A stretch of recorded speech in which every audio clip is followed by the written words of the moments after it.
नमस्कार प्यारे बच्चों।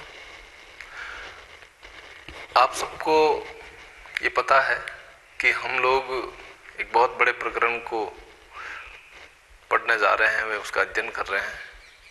मैंने कहा कि कोई भी प्रकरण जब भी मैं प्रारंभ करूंगा उससे पूर्व उसकी गत जो भी प्रकार का हमने अध्ययन किया उसकी भी एक बार पुनरावृत्ति करूंगा। पुनरावृत्ति जब तक होगी जब तक आप उस नए प्रकरण में उसका अध्ययन करोगे। मैंने कहा कि हम पद परिचय करेंगे। पद परिचय में हम संज्ञा का पद परिचय करेंगे, हम सर्वनाम का पद परिचय करेंगे, हम विशेषण का पद परिचय करेंगे और उसके बाद हम क्रिया का पद परिचय करेंगे। ये चारों विकारी शब्द हैं और प्रत्येक शब्द का पद परिचय अलग अलग तरीके से होगा। लेकिन पद परिचय से पूर्व हमने जो विस्तृत प्रकार का अध्ययन किया, उस अध्ययन में हमने देखा कि सबसे ज्यादा उसमें देखा गया कि सबसे ज्यादा हमने जो अध्ययन किया, मैंने आपको बताया लिंग की पहचान कैसे होती है, मैंने वचन बताए, मैंने कारकों से संबंधित भी आपको जानकारी दी और फिर उसके बाद में मैंने संज्ञा रूपी जो प्रकरण था उसका अध्ययन करवाया। मैंने कहा संज्ञा किसे कहते हैं, संज्ञा के कितने भेद हैं, कैसे पता चलेगा कि यहाँ संज्ञा है, कैसे पता चलेगा कि इस संज्ञा में किस प्रकार का पद परिचय होगा। अब आपका ध्यान श्याम पट पे हो और ये विशेषकर 10वीं बोर्ड और 12वीं बोर्ड परीक्षार्थी जितने भी हैं उनके लिए सबसे महत्वपूर्ण व उपयोगी प्रकरण है और यहीं से प्रश्न पूछे जाते हैं। वो हमने पहले गहराई से पढ़े, लेकिन जहां से प्रश्न पूछे जाते हैं उस बात को थोड़ा और गहराई से बता दिया जाए तो थोड़ा और ज्यादा अच्छा रहेगा। इसलिए मैं आज आपको ये प्रकरण विशेषकर जो पद परिचय है वो पद परिचय आज हम संज्ञा का पद परिचय करेंगे। ऊपर देखिए, सबसे ऊपर लिखा है संज्ञा का पद परिचय। संज्ञा का पद परिचय करते समय हमें किन किन प्रकार की बातों को ध्यान में रखना चाहिए, किन किन बातों की हमें आवश्यकता पड़ेगी वो देखना। मैंने लिखा है संज्ञा का पद परिचय करते समय, जब संज्ञा का पद परिचय करेंगे वाक्य में प्रयुक्त शब्दों का पद परिचय देते समय सबसे पहले संज्ञा, सबसे पहले क्या संज्ञा, फिर उसके बाद उसका भेद, फिर उसके बाद में लिंग, फिर उसके बाद में वचन, फिर कारक और अन्य पदों के साथ में उसका संबंध बताना पड़ता है। जब भी हम संज्ञा का पद परिचय करेंगे हमें सबसे पहले पहचान करनी होगी कि संज्ञा क्या है, फिर उसके बाद में हमें पहचान करनी पड़ेगी इसका कौन सा भेद है, और जिसका हम पद परिचय करेंगे हमें उसका लिंग का पता भी लगाना पड़ेगा, हमें उसका वचन का पता लगाना पड़ेगा और उसमें किस प्रकार के कारक चिन्हों का प्रयोग हुआ उसका भी पता लगाना पड़ेगा और अंत के अंदर जो क्रिया होती है उसका उससे संबंध बताना पड़ेगा। मेरे हिसाब से आप समझे नहीं होंगे, अब समझना। पद परिचय कैसा आएगा, आपके सीधा एक प्रश्न आएगा, निम्नलिखित रेखांकित शब्दों का पद परिचय कीजिए। क्या प्रश्न आएगा, निम्नलिखित रेखांकित शब्दों का पद परिचय कीजिए। अब देखना, एक पूरा वाक्य लिखा होगा और उस वाक्य के नीचे कुछ शब्दों के नीचे रेखा की होगी। जैसे मैंने लिखा, पहला उदाहरण आप देखना, राम ने रावण को बाण से मारा, तो राम के नीचे रेखा है, राम के नीचे रेखा है, फिर उसके बाद में रावण के नीचे रेखा है, फिर उसके बाद में बाण के नीचे रेखा है। देखिए रेखा इसके नीचे मैंने जो जो शब्द मेरे को रेखांकित करने थे मैंने उनको अलग ही रंग से दर्शाने का प्रयास किया। राम जो अलग ही प्रकार के रंग से दर्शाया गया, रावण को भी अलग रंग से दर्शाया गया और बाण को भी दर्शाया गया। जबकि पेपर के अंदर इस प्रकार के रंग नहीं होंगे, आपके उनके नीचे ऐसा रेखा होगी, एक नीचे लाइन व पंक्ति खींची होगी और उससे आपको समझना है कि हमें इन शब्दों का पद परिचय करना है। अब देखना, आज हम इस वाक्य में जो रेखांकित शब्द है उनका पद परिचय करेंगे और कैसे पद परिचय होता है और कैसे उसको हल करना, बोर्ड परीक्षाओं में कैसे हल करना, उससे संबंधित पूरी जानकारी मैं आज आपको इस वीडियो के माध्यम से दूंगा। और ये सबसे महत्वपूर्ण वीडियो, जब आपको एक का पद परिचय आने लग जाएगा, संज्ञा का पद परिचय आएगा, तो आप बहुत अच्छी तरीके से सर्वनाम का भी कर लोगे, आप विशेषणों का भी करोगे, क्रिया का भी करोगे और यहाँ तक कि अविकारी का भी कभी आ जाए तो उसका भी आप चूकोगे नहीं, वो भी आप आराम से कर सकते हो। अब देखना, जब मैंने कहा राम, अब सबसे पहले हमें पहचान करनी, वाक्य को पढ़कर हमें पहचान करनी, ये पता खुद को लगाना पड़ेगा ये संज्ञा का है, सर्वनाम का है या विशेषण का। वैसे वाक्य को पढ़ते पता चल जाता है कि ये पद परिचय किसका। जैसे राम ने रावण को बाण से मारा, ये वाक्य दिया हुआ है, राम का करना है, रावण का करना है और बाण का करना।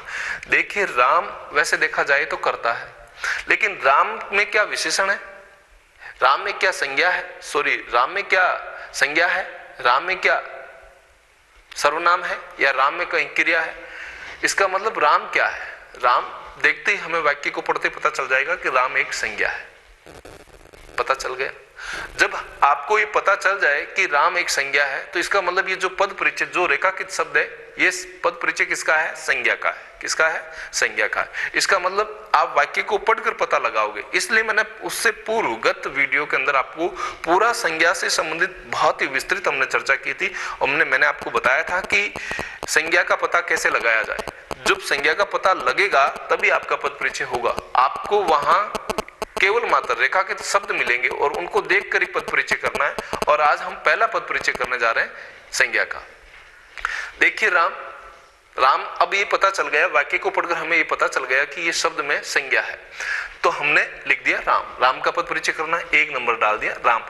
अब देखिए राम क्या है, संज्ञा है, लिख दिया मैंने राम संज्ञा। अब इसका भेद कौन सा है, राम के अंदर व्यक्तिवाचक संज्ञा है। राम में क्या है, व्यक्तिवाचक संज्ञा है। पता चल गया राम में व्यक्तिवाचक संज्ञा है। क्यों, मैंने कहा ना नाम हो तो वो किस में चला जाएगा, व्यक्ति में चला जाएगा। अब इसमें देखिए लिंग कौन सा है, राम वैसे तो देखा जाएगा से मारा, इससे आखिर क्रिया में पता चलता है, लेकिन राम वैसे ही देखा जाए करता है, तो राम में कौन सा लिंग है, पुल्लिंग है। कौन सा है, पुल्लिंग। फिर उसके बाद में राम में क्या बहुवचन है कि एक वचन है, राम में एक वचन है।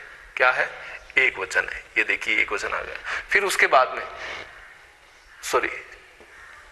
एक वचन आ गया।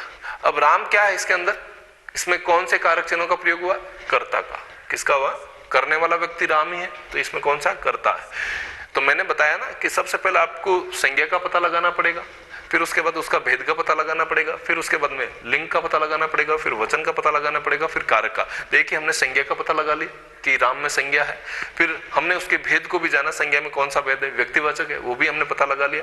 फिर हमें पता चल गया कि राम के अंदर पुल्लिंग है, उसके लिंग का भी पता लगा लिया। फिर हमें ये देखा गया कि इसमें कौन सा प्रकार का वचन है, राम क्या बहुवचन है, राम एक वचन है, तो हमने उसके वचन का भी पता लगा लिया, एक वचन लिख दिया। फिर हमने देखा कि इसमें कौन सा प्रकार का कारक चिन्हों का प्रयोग हुआ, राम करने वाला व्यक्ति है, इसलिए इसमें कौन सा कारक चिन्ह है, करता है, ये करता आ गया। फिर उसी प्रकार लास्ट में क्या आया, लास्ट में ये मारा क्या है, क्रिया है। तो मैंने क्या कहा कि देखो लास्ट में लिखा अन्य पदों से उनका संबंध बताना पड़ता। अन्य पद कौन सा है, इसमें क्रिया है, तो मारा क्रिया का ये क्या है, करता है। आखिर में आपको लिखना मारा क्रिया का कर्ता, मारा क्रिया का कर्ता। इस प्रकार ये आपका पद परिचय हुआ। मेरे हिसाब से आपको समझ में आया होगा। फिर उसके बाद में जब दूसरा उसी प्रकार रेखाकित शब्द किया गया है रावण का भी हमें पद परिचय करना है। और रावण का पद परिचय करने के लिए हमें क्या करना पड़ेगा, हमें सबसे पहले इसका पता लगाना पड़ेगा कि ये पद परिचय किसका। अब देखिए नाम रावण है, तो रावण में भी किस प्रकार का, कौन से प्रकार का भाव बोध हो रहा, रावण एक नाम है तो इसका मतलब ये संज्ञा है।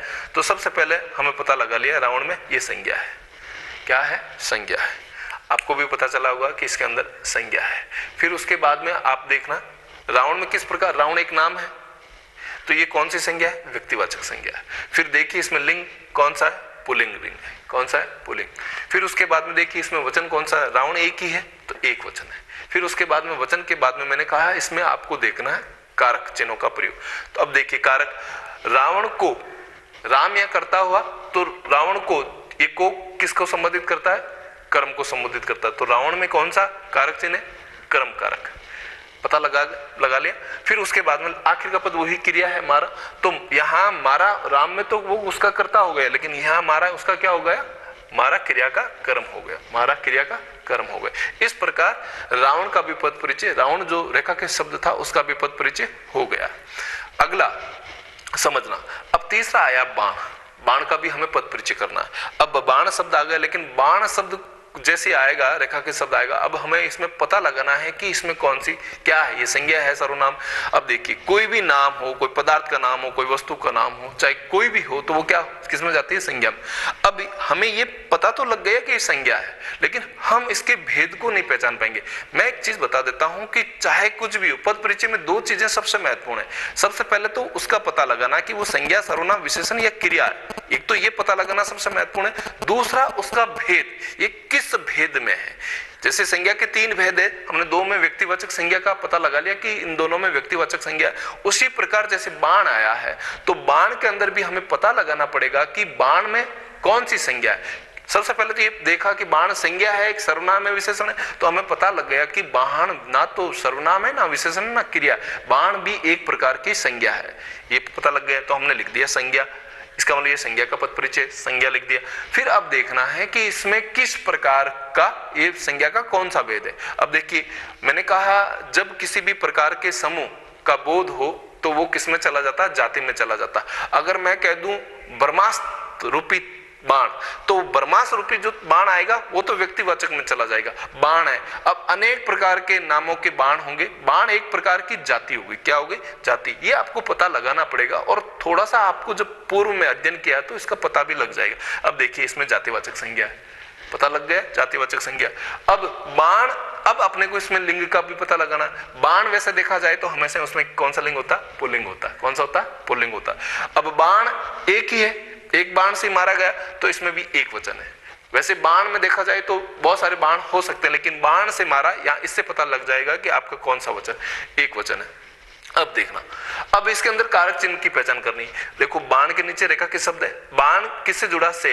यहाँ मारा क्रिया है, और मारा क्रिया से बाण से संबंध है। लेकिन ये जो से है, ये से दो प्रकार के कारक चिन्हों में हमें भ्रमित करता है। इसमें हम सोचें कि अपादान है या इसमें करण है। अब ध्यान देना, मैंने पहले ही बताया कि जो भी से साधन के साथ जुड़ा हुआ हो, जो किससे जुड़ा हो, साधन, चाहे चाकू हो, बाण हो, पेन हो, कोई भी प्रकार के साधन के साथ जुड़ा हुआ से हो, तो वो हमेशा किस में जाएगा, कर्ण में जाएगा। तो यहां पर आपको कारक चिन्ह का पता लग जाएगा। बाण एक साधन है और से जुड़ा हुआ है, इसके कारण इसमें कौन सा कारक हो जाएगा, इसमें कर्ण कारक होगा। ये पहचान करना बहुत जरूरी है। और जब कर्ण कारक का ये प्रयोग हो जाएगा, आपको ये पता लग जाएगा, तो आपका बहुत अच्छी तरीके से ये पद परिचय हल होता हुआ जाएगा। ये कर्ण कारक आ गया। अब देखना मारा क्या, लास्ट में क्रिया। अब देखना मारा क्रिया है, तो मारा से संबंध बाण से, तो ये बाण क्या क्रिया, उसका क्या हो गया, साधन हो गया। तो यहां लिख दिया मारा क्रिया का साधन है। इस प्रकार एक उदाहरण के अंदर मैंने आपको समझाने का प्रयास किया है कि संज्ञा के पद परिचय को किस प्रकार हल किया जाता है। ये पहला एक उदाहरण मैंने हल करके बताया। मैं आज आपको दो उदाहरण हल करके बताऊंगा कि दो उदाहरणों को किस प्रकार से संज्ञा के पद परिचय को किया जाता है। इस प्रकार के नियम से अगर कोई भी बच्चा उसको परीक्षा में हल करता है, तो उसके कहीं पर भी एक अंक भी कटने का कहीं भी गुंजाइश, चांसेस नहीं होते हैं। इसलिए प्रयास ये करें। मैंने यही पहले ही बताया कि रटना नहीं, आपको समझना है। जब तक आप समझोगे नहीं, तब तक ये बातें आपको स्मरण नहीं होगी, और बार बार मंथन और चिंतन करने से ये चीजें आपके जीवन में आगे और काम करेगी। मेरे हिसाब से ये आपको पद परिचय समझ में आ गए। एक उदाहरण और दे रहा हूं, देखना। दूसरा उदाहरण दिया है बचपन, रेखा के शब्द है। मैंने जिनका आप पद परिचय करना है उनको मैंने अलग रंग से दर्शाया। बचपन शब्द है, उसको अलग रंग से दर्शाया। और दिन, बचपन के दिन कितने अच्छे होते हैं, ये वाक्य लिखा हुआ है, और इसमें केवल बचपन का और दिन का दो रेखा के शब्द है, यानी दो अलग रंग से दर्शाए गए। इन दोनों ही शब्दों का आपको पद परिचय करना है। अब आ गया, ये बोर्ड के अंदर प्रश्न आ गया। अब इसको हल करना, आपको बचपन का भी करना और दिन का भी करना। एक बचपन के एक, अगर बचपन करोगे तो उसमें एक नंबर आएगा, और दिन का करोगे तो एक नंबर आएगा, और दोनों ही सही कर दोगे तो एक और एक मिलकर कितने अंक हो जाएंगे, 2 अंक हो जाएंगे। इस प्रकार ये बोर्ड में 10वीं क्लास में भी आता है। बोर्ड कक्षा विशेषकर मैं ये कह रहा हूं, क्लास 9वीं 10वीं 11वीं 12वीं ये सबके लिए, वैसे अनिवार्य हिंदी का भाग है, लेकिन विशेषकर बोर्ड क्लासेज, चाहे 10वीं हो चाहे 12वीं हो, ये दोनों के अंदर सबसे महत्वपूर्ण प्रकार का प्रकरण है जो व्याकरण के भाग के अंदर रखा गया। और आपको इसको समझना है। क्या करना है, आपको इसको समझना है। जब तक नहीं समझोगे ये चीजें समझ में नहीं आएगी। अब देखना, मैं इसको और अच्छी तरीके से बताने का प्रयास कर रहा हूं। हमें पहला बचपन, लिख दिया बचपन। अब अपने को समझना है कि पद परिचय किसका है। अब अपन सोचेंगे कि बचपन में जाति है, भाव है, क्या है, संज्ञा है, सर्वनाम। इसका मतलब बचपन संज्ञा तो, ये विशेषण तो नहीं है। बचपन एक प्रकार का सर्वनाम भी नहीं है, क्रिया भी नहीं है, क्योंकि क्रिया पहले आकर बैठ जाती है। ऐसा नहीं है कि क्रिया पहले, वाक्य के प्रारंभ में भी कई बार क्रिया आ जाती है, लेकिन बचपन क्रिया नहीं है। अब अपने को समझ में आ गया बचपन के अंदर क्या है, संज्ञा है। इसका मतलब ये पद परिचय किसका है, संज्ञा का पद परिचय। तो हमने लिख दिया संज्ञा का पद परिचय, ठीक है। अब हम किसका कर रहे हैं, बचपन का कर रहे हैं। अब देखना, सबसे पहले तो संज्ञा हो गई, लिख दिया संज्ञा। अब संज्ञा में कौन सा भेद है, संज्ञा में कौन सा भेद है। अब बचपन में एक चीज बताइए, बचपन किसी का नाम नहीं है, इसका मतलब व्यक्ति में नहीं जाएगा। बचपन एक जाति भी नहीं है, बचपन एक जाति भी नहीं। बचपन के अंदर क्या आ रहा है, जैसे क्रोध, मिठास, मैंने बताया था ना, वो किस में चले गए, भाव में चले गए। बचपन भी एक प्रकार का क्या है, भाव है। तो ये इसमें कौन सी संज्ञा है, भाववाचक संज्ञा है। ये आपको पता लगाना ही होगा, जब तक उसका पता नहीं लगा पाओगे तब तक हल नहीं कर पाओगे। तो बचपन में क्या है, भाववाचक संज्ञा हो गई। अब भाववाचक संज्ञा हो गई, इसके बाद में हमें इसके वचन को ढूंढना पड़ेगा, बचपन। अब देखो, बचपन के दिन कितने अच्छे होते हैं, यानी बचपन के दिन एक व्यक्ति की बात कही है तो एक वचन हो गया, क्या हो गया, ये एक वचन हो गया। और बचपन के दिन कितना अच्छे हैं, बचपन के अंदर हमेशा क्या होता है, पुल्लिंग होता है, ये ध्यान रखना थोड़ा सा, पुल्लिंग होता है। अब देखना, अब यहां पर कारक चिन्ह का प्रयोग पता लगाना।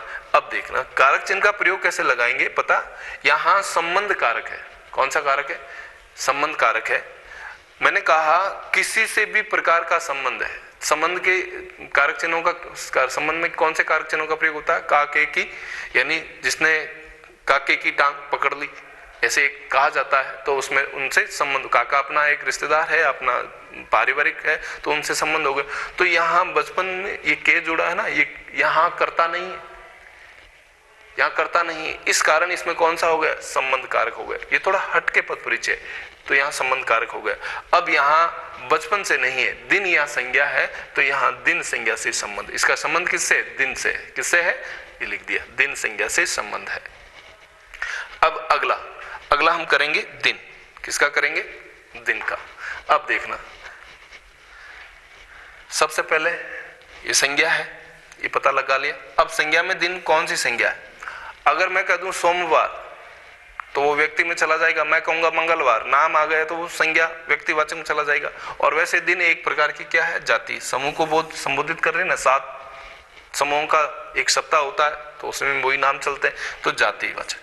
अब देखो, अब देखना इसमें, अब इसको दिन को पढ़ना है कि दिन कितने अच्छे होते हैं, कितने अच्छे होते हैं, यानी एक दिन की बात नहीं की गई, बहुत सारे दिनों की बात की गई। इसको पढ़कर तो यहां पर एक वचन नहीं है, इसमें क्या होगा, बहुवचन होगा, ठीक है। फिर वापस लिंग तो वही होगा, पुल्लिंग होगा।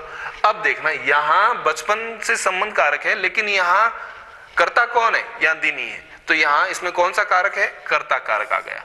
और लास्ट में क्रिया कौन सी है, होते हैं, होते क्रिया का कर्ता आ गया, होते हुए क्रिया का कर्ता आ गया। इस प्रकार इसका भी पद परिचय हो गया। अब देखना, मैं आपको ये पद परिचय थोड़ा सा 1-2 बार आप पढ़ोगे और 1-2 बार आप खुद हल करने का प्रयास करोगे, जब आपके ये पद परिचय पूर्ण तरीके से हल हो जाएंगे। अब मैं आपको कुछ पद परिचय जो आप अपनी नोटबुक में करोगे, और विशेषकर जब इनको बार बार प्रयास करोगे हल करने का, तो ये आपके बहुत अच्छी तरह से हल हो जाएंगे। और इससे संबंधित कोई भी और परेशानी आएगी तो आगे के वीडियो में हम उससे पर भी चर्चा करेंगे। लेकिन मैं आपको घर के लिए कुछ पद परिचय देने जा रहा हूं, जिनको आपको हल करना है। देखना कौन कौन से है, मैंने 3 उदाहरण लिखे हैं, और उनमें विशेषकर मैं जिनके रेखांकित शब्द कर रहा हूं। आपको सबसे पहला उदाहरण दिया है, चंद्रभूषण बाग में आम खा रहा है। पहला वाक्य क्या है, चंद्रभूषण बाग में आम खा रहा है।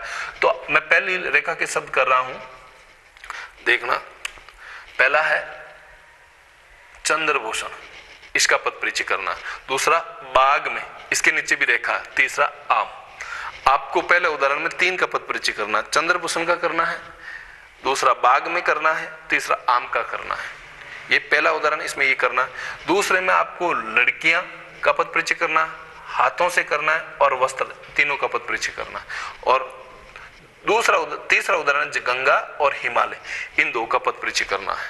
अब देखो 3 उदाहरण दिए गए हैं, जो आपको घर से हल ये करने के बाद जब आप पीडीएफ भेजोगे हमारे पास, तो हम इनको जांच करेंगे कि आपने कितने सही किए कितने गलत किए हैं। मैंने पहले लिखा है चंद्रभूषण बाग में आम खा रहा है, आपको सबसे पहले चंद्रभूषण का पद परिचय करना है, फिर बाग में है शब्द उसका पद परिचय करना है, और तीसरा आम का करना है।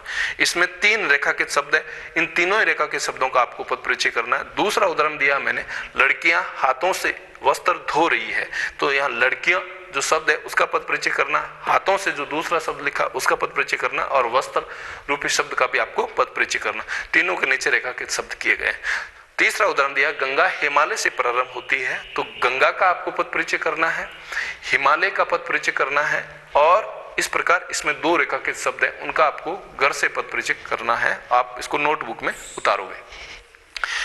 अब एक छोटी सी बात है, जब आपको संज्ञा का पद परिचय 1-2 बार आप करोगे और आपसे ये हल होने लगेंगे, तो मेरे हिसाब से ये प्रकरण और ज्यादा सरल और सहज बन जाएगा।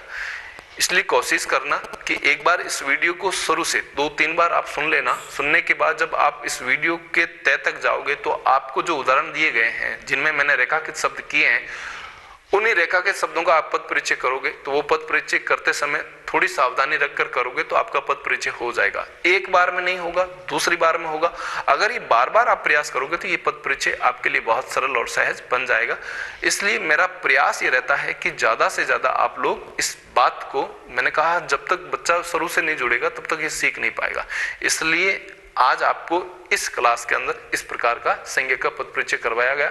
ये आपका पहला प्रकरण आज पूर्णता की ओर जा रहा है। ये पहला संज्ञा का पद परिचय पूर्ण हो चुका है। इससे संबंधित कोई भी प्रकार की आपके मन मस्तिष्क में किसी प्रकार का कोई प्रश्न उत्पन्न हो तो वो बिना हिचक के आप हम तक जरूर पहुंचाएं, हम उसको भी हल करने का प्रयास करेंगे। बहुत बहुत धन्यवाद।